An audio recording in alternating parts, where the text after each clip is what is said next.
Bullies, hello, welcome to another Wednesday and another episode of AC Talking Balls. And this week it's not just me who's doing the talking. I am really excited because I've got the double world bowls champion on this episode, Mr. Mark Dawes from Radcliffe, and we spent well over an hour the other Friday night having a chat, and I recorded most of it. Some of it wasn't for public display, but there's about 45 minutes of an interview coming up for you, so I don't want to waffle on too much. Guys, remember, if you enjoy these videos, please hit the like button, and if you're not already a Bowls buddy and a member of this wonderful community, please hit the subscribe button. It's absolutely free of charge. And don't forget to click that notification bell for notifications of new content on the channel, which is currently 3 times a jolly week. So without further ado, let's watch the interview. Okay, well, here I have the double world champion, Mark Dawes. Welcome to AC's Talking Balls, and thank you for being the first guest in this, hopefully, monthly interview slot. Thanks, Mark. Oh, no, you're welcome. Thank you very much for asking me. Not at all. And when you're looking at getting guests on, you've got to go right to the very top. And who better than you, Mark? Watching you the other week on the BBC was a bit surreal. And I'll ask you your opinions on it all in a minute. It was a bit surreal. What was it like for you down there in this bubble? You know, you were there for 2.5 weeks. What was it like? Was it like being in prison or something a bit nicer? Yeah, it was strange, really. And I think it probably affected other people more so than me. I think I've been in that environment with working from home since March anyway. So to me, the fact that you could maybe chat to a few more people than I perhaps would do when I'm sat at home on my own, it was actually a good thing. I kind of managed to mentally think it was not necessarily a bonus, but, you know, happy to be playing really as much as anything. So, yeah, it was odd. It was odd because normally you're used to people stopping you because you stay on site with all the people who are watching as well. You're used to people stopping you all the time and saying, you know, how are you doing? What are you doing this? Well done in your game, or why did you play like so bad and all that kind of stuff. So it was strange to not having that element, but I just kind of like managed to get in my own little world really, and kept. It was very similar to being at home, and you know, because we can't do anything at the moment, can we really? So it was quite similar to being at home. It took me running shoes. I could go out and go for a run. I quite like my running, so that was my de-stress thing. And then just did quite a bit of work when I wasn't bowling. So it was actually probably better than I thought, really. Right, okay, because I have been to Potters once before, and apart from being an absolute trek, the facilities once you're there are pretty good. Was you in one of those little chalets, or was you in one of the nice big rooms? We got promoted. Usually we're out in the chalets. Fantastic. But because there was nobody else on site, they give us the hotel rooms. And I now know why we don't get the hotel rooms normally. They're a lot better than those chalets. They are a bit special, aren't they? Yes, they are. I actually think the hotel room I was in is probably as big as my downstairs. The whole area of it. So, yeah, we were in there. There wasn't a lot of facilities open, obviously, given the current climate. So that was one little bit of, not as good, you know. But they were great with us, to be fair, to try and keep us as, you know, as safe as we could be in the current climate, really. Right. And I know certainly just before the start, there was a lot of people saying, well, how can this be going on? If they can do that, why can't we go bowling outside? I imagine the testing regime was pretty strict and pretty constant. Yeah, well, it's funny really. We all had a test before we went down, so we got a home test sent to us. We've had it for 3 or 4 weeks, but we actually got told when to take it. It gave them enough time to make a decision on. Obviously, it was tested positive, you weren't allowed to play, and then you could get somebody else in. And then, whilst we were down there, it's very similar to other. It's a bit strange with the indoor sports because you'd think the testing would be more strict. But from speaking to people involved in the COVID protocols and stuff, even stuff like the snooker and the darts, once they've had the one test when they've turned up, they tend to not get tested again. That's almost like you're in there now. That's kind of how it was. You're in the bubble. You're in the bubble kind of thing. And it was only, I think, on the back of a couple of people, once they'd left, there was one case of COVID once they'd left. And they thought it was on the way out, once they got out of the bubble. But just to be on the safe side, they then did lateral floor tests when we were in there. And unfortunately, that was when everyone was tested who was left in. In fact, anyone who was left still on site from the bowling point of view. And that's when, unfortunately, obviously the 2 tests were positive. So yeah, it was strange to have to go through those protocols. But unfortunately, the current climate, that's what we have to do. Now, I'm not going to cast any aspersions on your character, but you are from Radcliffe, which is the home of Jimmy Darby, of course, who is known for bending rules. And there wasn't any sort of shenanigans going on with you getting a bye in the semi-final. It was just a bit of chance, was it? No, it was a bit of chance, yes. I can't believe you'd say such bad things about young James. Listen, he loves it. He loves his persona. Whilst we're talking about that, Phil McVitie, who apparently you know from playing at Newton Hall, he asked a question, and it was, what did you think of the allocations for the World Championships? Did you think it was fair, or what else could they have done? Yeah, I think that's the crucial thing is what else could they have done? They obviously had the top 16 who were in, and once the overseas qualifiers couldn't be run, or certainly couldn't come over, and they had to find 16 other people. Now, they could have gone down the ranking list and just said, right, we'll have 17 to wherever it gets to, ignoring the overseas people. And they made the decision that it wasn't going to be a ranking event because it was unfair if they did that people who hadn't got a chance of qualifying or whatever couldn't then get into it. So there was no ranking implications. So I think they just kind of went for trying to keep on the elite kind of field. They decided to go for people who were internationals and current internationals or junior internationals and had won things recently, which was, a fair enough way. You're always going to upset certain people who've qualified for stuff in the past and thought they should be in against somebody else. There was no right or wrong way. And as it happened, they stumbled across something. I mean, when they first announced to people, there was no females going to be in the field. And it was only people dropping out prior to the event that then females got into the field. And I actually thought they'd missed a bit of a trick there, because that would have been a perfect example to the massive advantage of one of our sports is it's played by everybody. Any age you can play, and there's no barriers between females, and males playing. And as it happened, you had a great story. Catherine 7 months pregnant, and arguably the best bowler that's ever lived in the flat green bowl. So I think it was never going to please everybody, and I think you ended up with, a good standard of field, and I think that probably proven with the fact that a lot of the qualifiers, or not the top 16 as the case may be, actually did well in the tournament. I mean, my personal view on it, I just thought it was great that they actually got the event going. They could have easily said, no, we're not going to bother. And I don't think bowls flat in or crown can be like that. We've really got to take all the opportunities we can. So I think Phil thought he might have got in. I think that's probably what it was. Yeah, I think he was probably. I reckon he was 33. I reckon he'd have been the next one in. Must have been, yeah. Now, I used to play quite a lot of indoor bowls going back too many years, and there used to be 7 indoor clubs in Lancashire when I played, and now there's none. So I think it's Swinton still going and Oldham. Swinton's still going and Oldham are still going, yeah, but neither affiliate. So you couldn't play. I want to say seriously. Anybody who plays at Swinton and Oldham now are going to kill me by saying seriously. But you can't enter nationals and things like that. So that begs the question: where are you doing your practicing? Do you want the honest answer to this? You're not practicing, are you? I'm not practicing. Wow. I had been. Fortunately, I guess everybody was in the same boat because there's so little indoor bowls been played for the season, basically September up until the Worlds.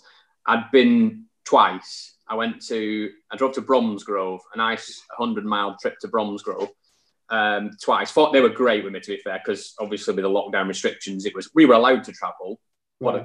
I'd said to the club, look, if you don't want me to come, that's fair enough, like kind of thing.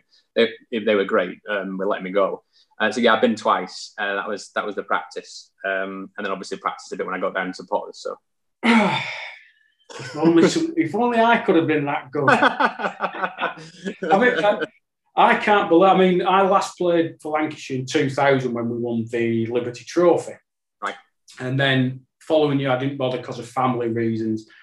And then I just got out of the habit of playing. But I used to love playing indoors, especially for the county, and playing in the nationals and all the rest of it.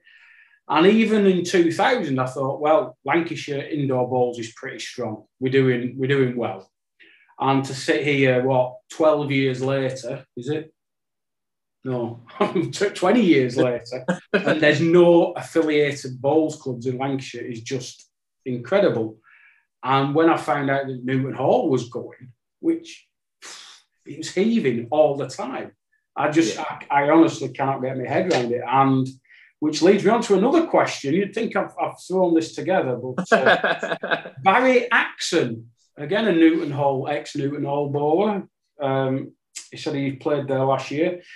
What do you think are the chances of Lancashire getting an indoor bowling centre in the next 10 years? Well, the next 10 years? 10 years. I'm going to try and be positive. I'm quite a positive person generally. And I think there is a chance. I'd like to think on the back of COVID, and when obviously we can get back to something like normal, that whilst it's a game for all, I think the biggest people who miss out and the biggest people who benefit from the sport are the older generation, or a lot of the older generation. And I'm hoping that they become, because a lot of them obviously haven't probably been out for 9, 12 months, So I'm hoping that there's more of a kind of emphasis on them, and not just the fact of playing bowls, but I mean, a lot of the Newton Hall members, it was their social side of things. In the winter, it was their, 2 or 3 times a week, they'd go out and they'd have a coffee beforehand, they'd have something to eat afterwards or whatever.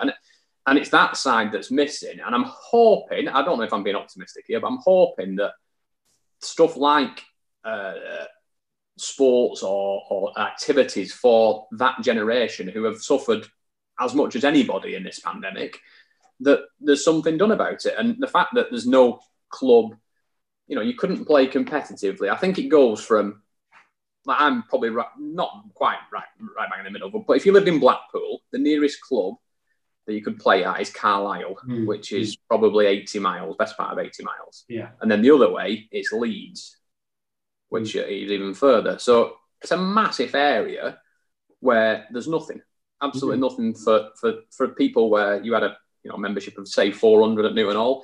And I'm absolutely certain the amount of people that, I just play in the local Crown Greens, but the local people who would play, if there was a facility there who would play, you would easily get one that's sustainable. It's just that initial investment that at the moment, that's where the problem's going to arise, I think. Yeah. I mean, the way I look at it, we've got this bowl centre now at Heaton Park. We've got 2 Crown Greens, 2 flat greens. I think it'd be fantastic if there was an indoor facility there as well. It's bang in the middle. It's easy to get to. And for me, that would be the place to have it. But as you say, funding's the issue. Where's the money going to come from? Maybe you could put some of your prize money up. Oh, obviously. Yeah, that'd go a long way, that would. it might buy a couple of jacks. Yeah, you might get half a wall somewhere. So let's leave the flat green for a moment. I am a Crown Green channel more than anything else. So, as I've said, you're from Radcliffe. I know that you play at Allen's Green, which is the biggest green in the world, nearly. And it fascinates me that you play on there, but yet you're so good indoors. It doesn't follow to me that you can play on Allen's Green as your home green and just be so good as a touch player. So what sort of age did you start playing? Oh, Crown, I was 6 or 7. started playing league when I was 7, I think, pretty much on Allen's Green.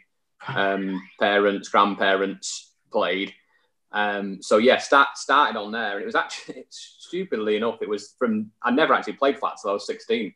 Right. I played crown and short mat, and then went on to do flat on the back of that. So yeah, played on Allen's Green. A few spells where I've, fell out of love with crown from, not played. I had a bit of a break, and then came back. I had a break when I was about 13, 14 kind of age, where I think it was more pressure of school, what you do in that kind of listening to people you shouldn't listen to.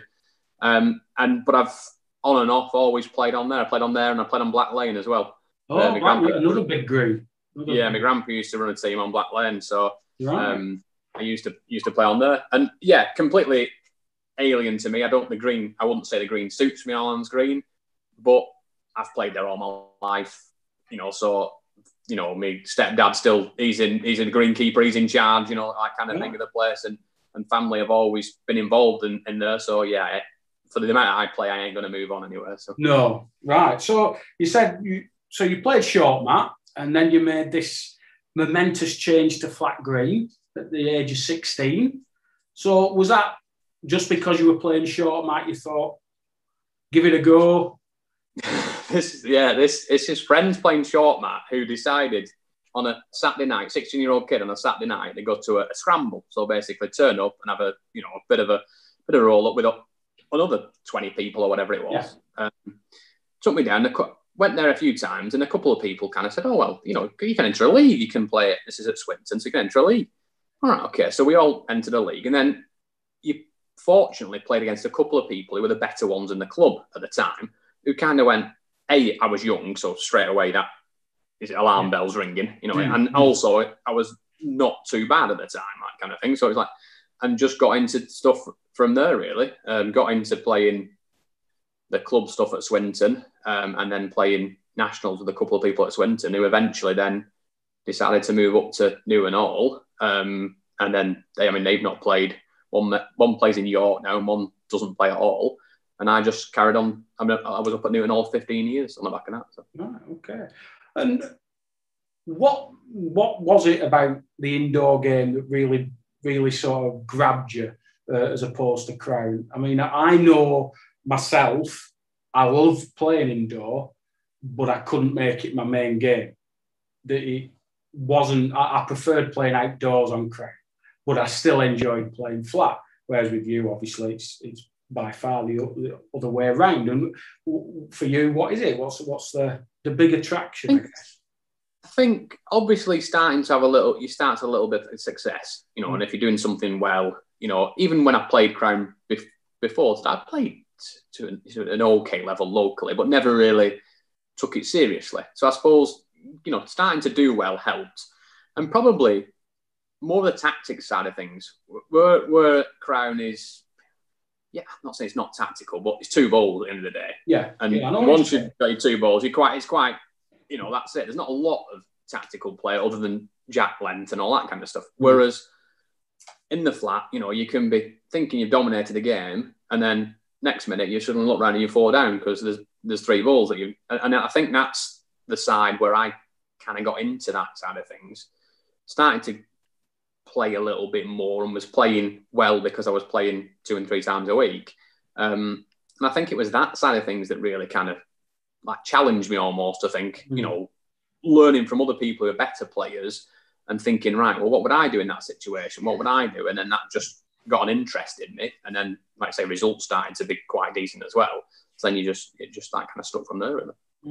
I mean, I agree. I found the flat green game more mentally challenging than crown, which it either floats your boat or it doesn't. And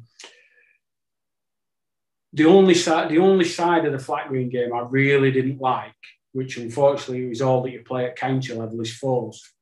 Unless you're in one of the important positions. I mean, I used to get stuck at 2, and I hated it with a passion. It was basically just send your ball and stand over there for 15 minutes, and we'll give you another go. But that was the only thing that I didn't really like about it. I think it's a great game. I can see the merits of both.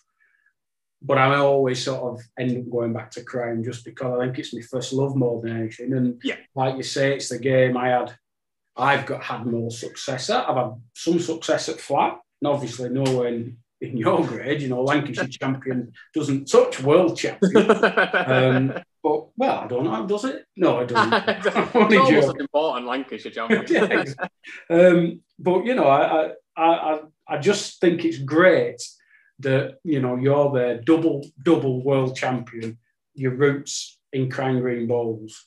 Okay, it's not your main game, but you do play, and I just think it's great. I love it. I love the fact that you've been able to do it with little practice as well. You know, take on the best in the game and beat them. I think it's amazing. Am I right that you've played in some of these games? I'm going back a few years now for bookmakers, online bookmakers. I can't remember what it was called. Yeah, it was. What was it called at the time? Super Series. It was called at the time. Yeah, yeah. That was quite a good earner at the time, to be honest. I mean, that's been going. It's still going as it happens. I think. I think it's still. Yeah, I think they still play it. It's in Lincoln, I think they play it. Right. But yeah, they were quite a good little and the kind of format changed over the years, but it was basically 4 people turning up in a day's bowls, really. You get round robin and then 2 finalists and off you go. And at the time, I think when it first started, it was over 3 days. You'd have like Monday, one lot would qualify, second lot on a Tuesday, and the final on the Wednesday. It kind of scaled down a little bit. By the time I was playing, it was just you turned up one day, played your games off, and then you probably got about 8 or 9 different days. I think it was 8 days in a kind of 3-month period that you did it. But it was well, at the time I was doing a different job at the time, but I was taking unpaid leave because it was worth going. It was worth going down to because the money was I'm not talking millions of pounds, but it was worth your time. Worth the time of going down, which was, I mean, how he was making the money, I don't know. I believe in the Middle East or over in Asia, it's quite a lot is where a lot of people bet on it. So I believe, but I was only getting told that. They'll bet on 2 flies crawling up a wall, I think. I think that's the case. It's a good job Jimmy Darby didn't get involved. That's what I'm saying. They'd have gone bankrupt. And the reason I mention that is because I remember backing you a few times when it was on. I remember finding the website. I think you won a couple of times. But, that's all right then. yeah. I keep forgetting. I meant to ask you a question there. Now, Mike Fleming, who you'll know from Newton Hall, the crab, as I call him, with his left hand. With his left hand. He says his question was, who has been the biggest influence on your career, on your bowls career? Biggest influence? Oh, I think he wants you to say him, but... I played in Mike's team at Newton Hall for a few years, but I wouldn't class him as the most influential person on the team at that age. I was probably past being to be influenced. There was a couple. There was, you'll probably know him from the time you were playing. Dave Colburn was very good. Yes, absolutely, yeah. Dave was very good for me at Swinton when I first started. And a big one, another one who helped me out when I was young, big crown greener, Barry Kitson. Oh, Kitbag. No, Barry was captain, I think, of Lancashire when I first started. I remember him turning up at Swinton just to watch, he'd obviously been told that there's someone there who was quite, a little reasonable amount of ability, so came and watched. And then I played nationals indoor and outdoor with Barry for a long time. And, he was chief taxi driver a lot of times to me all over the place. So, yeah, I'd say them two are probably the biggest 2 influences, I think. Right, okay. Kitson and Colburn, yeah. I think I played in nationals with Barry a couple of times when I was at Chorley, yeah. God, he was a good player. I haven't seen him bowl for years. I don't know. I mean, I know he's still around, but he plays outdoors, doesn't he? Is it at Bolton? I think he still plays at Bolton, yeah. I've not played outdoors for about 7 or 8 years on the flat, but he's a good player, Barry, and one of the so competitive. Yeah. Probably, still even now he's played flat for so long, still got his, what I'd say, crown green roots and sometimes, finds it difficult to, the etiquette at times, he still has to probably pull himself back a little bit, let's say. It's probably the best way to describe it. That was going to be another question I had for you, actually. If you played outdoor flat as well, it's not a game that's ever appealed to me. I've only tried it once, and the green wasn't flat, basically. So I gave up to it. I think some of the outdoor flat greens would make good ground greens. In all honesty. I agree. Yeah, I did play for about maybe 5 or 6 years. It's a bit longer than that, probably about 10 years. I haven't played for 6 or 7 since my I've got 2 kids and my youngest is 7, and I don't think I've played much since Freddie came along,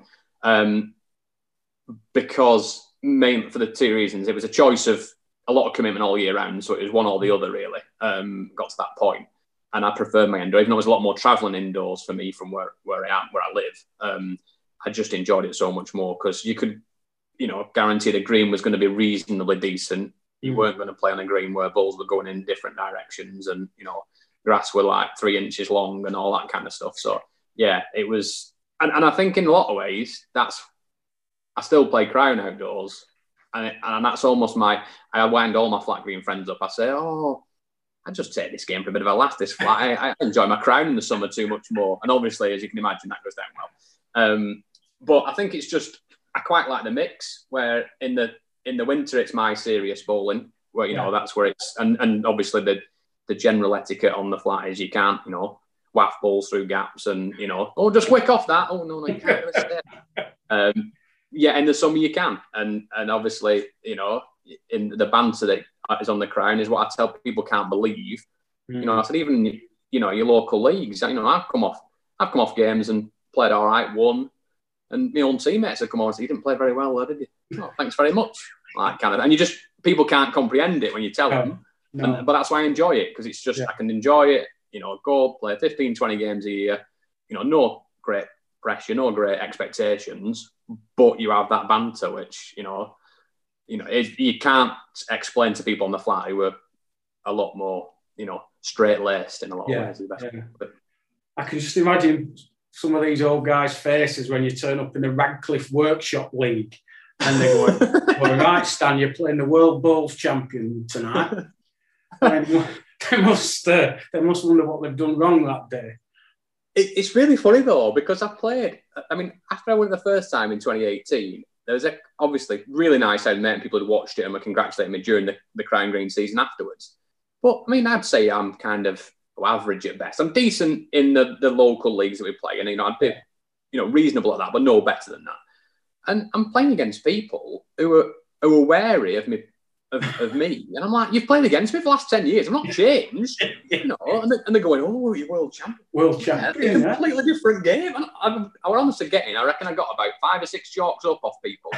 And these people had probably beat me 2 years previous. So it is a strange how a title is like, makes such a difference to people.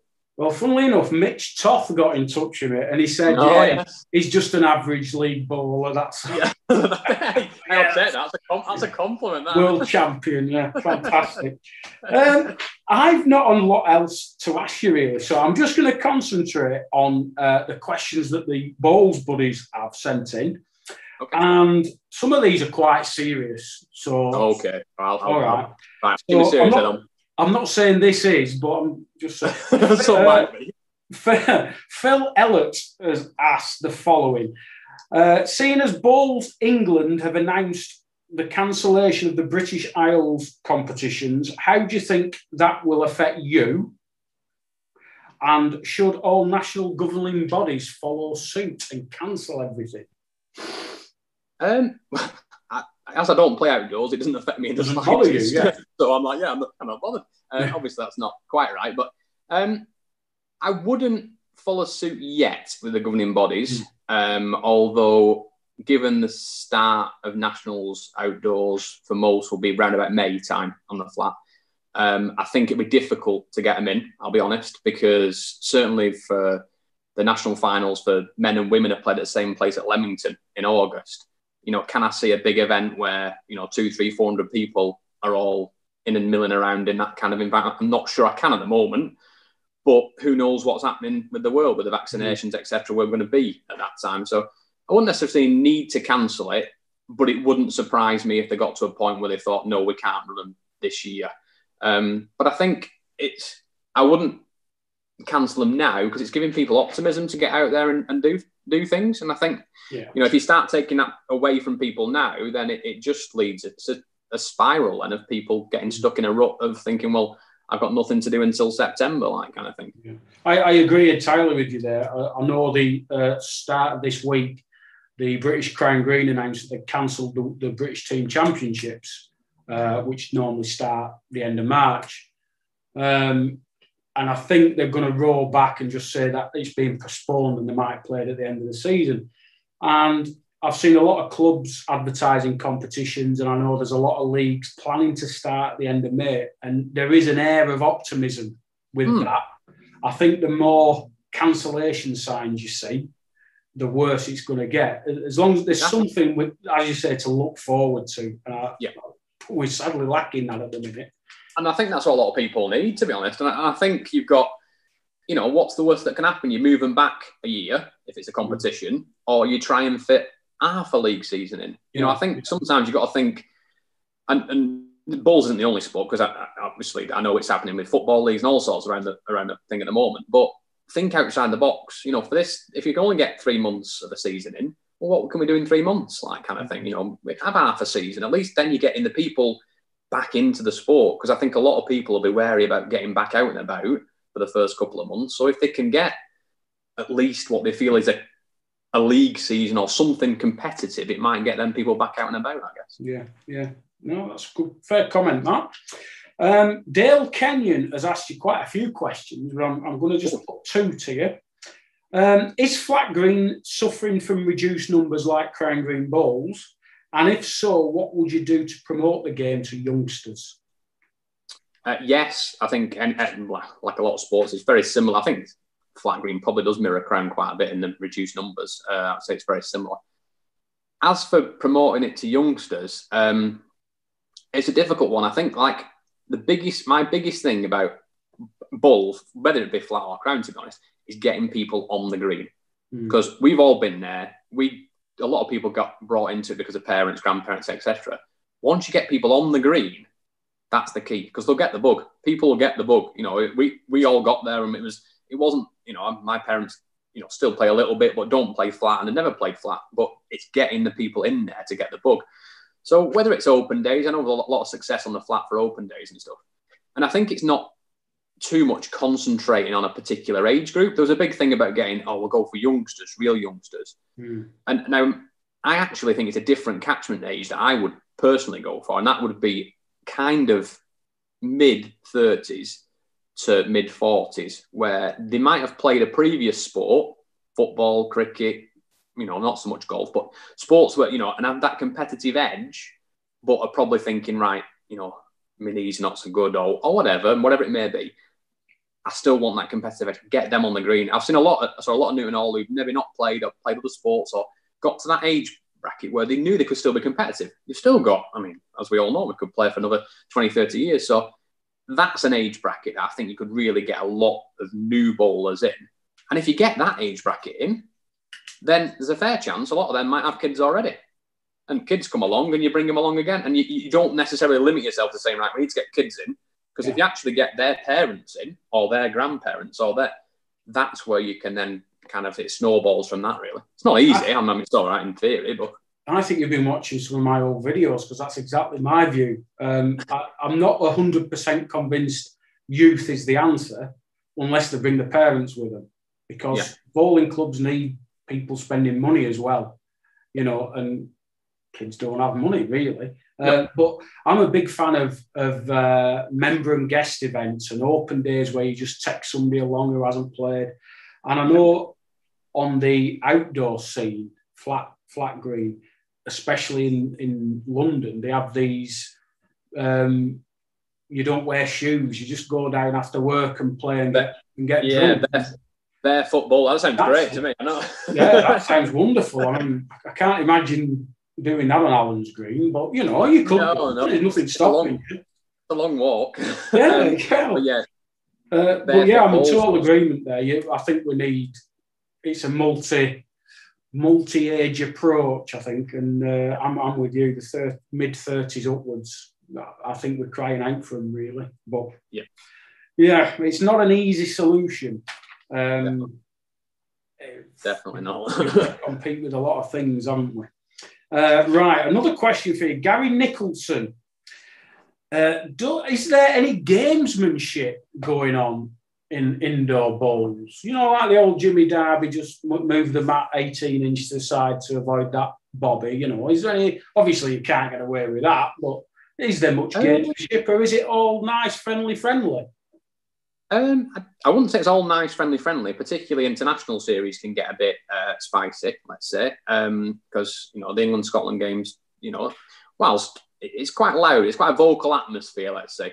Not as much as some of the county on the ground with some of the stuff that comes out, perhaps, but it's certainly loud on the green. Yeah. Gamesmanship-wise, probably not really much of that, I wouldn't say. But yeah, it's more on the flat. It's almost like, not intimidation, that's too strong a word, but once someone's playing, it's getting in the head, you're dominating the green, if you know what I mean. You can do that because you can so you're almost standing there blocking the other team's viewpoint. And a few people do that, I won't mention the Scots particularly, but the Scots do that a lot, really. So that's probably the one where you'd say it's not necessarily gamesmanship, but it's kind of trying to get an advantage by being, dominating the rink as such. Yeah. I remember turning out for Lancashire. We played Dumfries, I think, up at Carlisle in a round robin thing. God, it was like the Third World War had started. They were shouting at our balls every end, and I think I was skipping my rink, and I decided to shout "gap" at one end. all went up. There were whiskey. That would have gone down well. It didn't go down well. Well, it was nothing as worse than what they'd been saying to our balls, but they didn't like it. No. They probably put the wrong person to start. And when you start with the Crowners, I think you notice these people start and then think, hang on a minute, it's a lot worse. There's a lot worse been said on the Crown Green than there will be on a flat green. That tickled me, actually. Thinking back, when I was watching the coverage from the Worlds this time, I was watching the YouTube streams with Jason Parkinson and Nigel Brett, the Ginger Ninja. And then obviously the BBC started covering it, and they started putting on canned applause and things like that, which just was bizarre. And I can't remember which game it was. I don't know if it was Rob Paxton or not. He kept throwing his ball down because he'd been disturbed by somebody. And I'm thinking, who's disturbing him? There's nobody there. I think it was a camera moving or something, and you'd have thought somebody shouted in his ear. It was. I think there's a few on the flat, and it's funny. I don't know if it's just a single rink environment, because in a club, obviously, you'd have people wandering past. Yeah. There's a bit of a thing about people not walking behind the head when you're passing and stuff. But other than that, people will be on the next rink, and you'd have that kind of crossover a little bit. But yeah, I mean, the amount of times because I'd watch the coverage if I was down there and stuff, and they'd say, "Oh, sorry, there's been a disturbance," and I'm sat there thinking, "There's nobody in there. It was disturbed." I mean, the camera people, particularly BBC, obviously aren't bowlers, so don't know when's a good time to move and stuff like that. And I played Greg in the final, and there's a couple of times he stepped back and stepped off because the cameraman had got, and then whether I say I'm lucky or it's me, I mean, possibly Crown Green's helped massively in this front. I would say I'd literally just like, they could be doing cartwheels outside at green for me, and I'd just carry on. And whereas somebody else, it just gets in their eye and gets in their head. Then if it gets in your head, then you're onto a bit of it always cracks me. Even when there's a crowd in and somebody coughs and Clark goes, "Oh, there's been a disturbance." No, there hasn't been a disturbance. Somebody's coughed. Yeah, I think your crowns help you immensely there. You just don't bother, do you? Used to people walking in front of you, standing right in front of you, get out to the road. Feet. Which do you think is the hardest to play? Indoor flat or Crown? Gonna be a bit of sit on the fence answer, I think. But I have said this to people before. Not going to let you sit on the fence. Hardest as a beginner to play And I'd say this, if a flat green bowler tried crown or a crown to play flat, I would think it would be harder for a flat greener to master crown because of the intricacies of going across all over the place and obviously the humps and hollows and all that kind of stuff. The thing that is the more difficult that a lot of crown greeners have failed when they've gone the other way is the tactics. They just can't get in their head that, I'm one down, I'll just hit it. No, you can't do that. You've got 7 balls come yet. Just have a think about what you're doing, like. But yeah, I've took a couple of. I keep saying I've got some good friends in Lincolnshire. And they've never played crown, and I'm like, right, well, when we get back to normal, get yourself up, and I'll bring you. And a friend from Ireland came over and played, and he hadn't got a clue. I'm like, just watch the jack and send it at it. It's easy. Watch the jack and send it at it. Ball's going over there. It's not pegged back. No, because the big hill there, it's going that way. And it was just completely. And I said, it's quite straight. To me, I've played it for years. It's like, just follow Jack. And he's like, what do you mean follow it? I said, the Jack's got a bias, so you just follow it. It's, a simple kind of process, trickier as you get to a better level on better greens. But yeah, I think it's just the mentality of flat green players that you're going all over the green and also, hang on a minute, it's gone against bias there and then down there. That doesn't sit very well with them. Oh, I've experienced that. I have. Yeah. I'm not going to go into that though. I've kept you for long enough. We're coming up to about 40 minutes now, which is longer than I thought we could put people through. But the last question I will put to you is from Martin Gerard. And he says, do you fancy joining Hourly Wood this season? He can sort out the subs for you. But if he can't, that's £2. £2? No, £2. I don't think he'd want me, to be completely honest. That's more of an issue. Anyone who's seen me play Crown will probably say you don't want me. Yeah. Well, Mark, it's been an absolute pleasure talking to you. It's been an absolute pleasure watching you win the World Championships again. Double. I mean, quadruple champion. As I said off air before, there must be an MBE coming because if you play indoors and you win the World Championship, you get an MBE. As far as I can see. There's more MBEs playing indoor flat green than anything else. Well, I could have said something else there about sexuality, but let's not go down that slippery road, shall we? We're going to get in trouble if I go down there. So thanks for giving up an hour of your Friday in your busy schedule. I think you said you're going on Alan Carr, is it, next weekend? Yeah, I'm sure I will be, yeah. Alan Carr and then Jonathan Ross the weekend after. It's only a matter of time, I'm sure. Maybe you'll be on the BBC Sports Personality of the Year as well. You should get an invite to that, surely. Fingers crossed. I managed to get one last time. I went last time. I was like a pig in muck. As a massive sports fan, I was like proper starstruck watching all these people walk past. So yeah, that was. In all fairness, I knew people had been before when I went to that. So it was like before, and it was during the season. It got to like September. I thought, I'm not an invite yet. I'm going to ask somebody. Do we still get an invite? And when it came through, honestly, I was just like, Were you the one going around with the autograph book and the pen? Yeah. It was, I'm straight there. As soon as you can, get over here. Because the one thing, just a quick one on the sports personality. You can tell, obviously, the serious sports, or and who consider themselves serious, who are, they'll turn up for the before show party, show the face, go on the awards thing, and then you never see them again. You can see that slightly lesser sports who are still getting kicked out at 2 o'clock in the morning and join the free bar. Was you the last time? I was, obviously. No, I was 9 o'clock, straight in my bed, obviously, professional athlete and all that. Well, funnily, I was going to ask you about that, and I thought better of it, but I've got to ask you now. Serious athlete, do you have a nutritionist and all that business and warm-up regime? Oh, absolutely, yes. Yeah. It's the right answer, yes, because it's not the truthful answer. No, it's definitely not. I do like to keep fit. I do like to run. So I will say that possibly might give me an advantage over some of the other people who, some of the other bowlers possibly don't run, let's say. But yeah, no, not. I don't think we're quite at that level yet. Be nice if we got there, but I can't see it happening.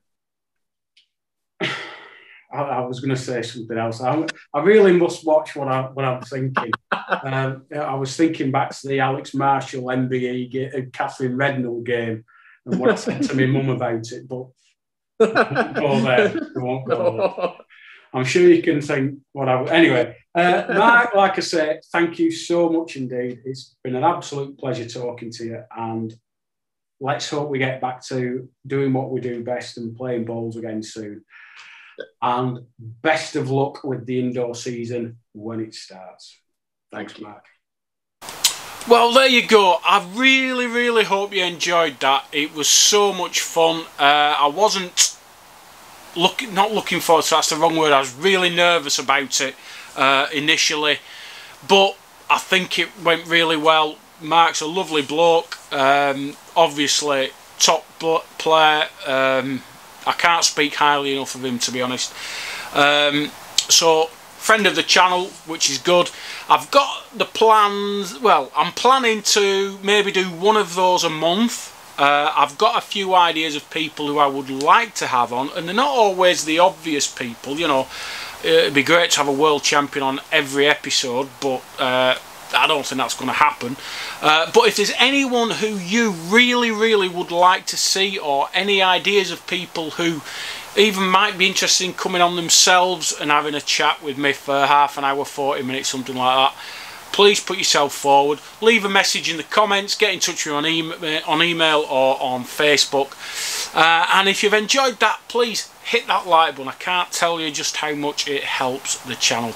And don't forget to share it with your friends, flat green friends, crown green friends, friends who don't bowl. They might be interested, who knows. But tell as many people as you can about it, and hopefully we'll get this community growing and get to that 2,000 mark. I'd love to get to 2,000 before Easter. Whether that'll happen is another matter. Anyway guys, I'm going to leave it there. I hope you enjoyed it. Friday will be an hour and a half of coverage of 2 games from the 1988 Waterloo Monday morning session. And all I'm going to say is the legendary, late great Freddie Hume will be making an appearance, and that's worth tuning in for, believe me. And then the other 2 games from that session will probably be on the following Friday. So have a watch of that on Friday. Have a good weekend, and I'll see you for a look back in the Bowlers World Archives. Stay safe guys, keep the mask on, and I'll see you sometime. Thanks for watching. Bye for now.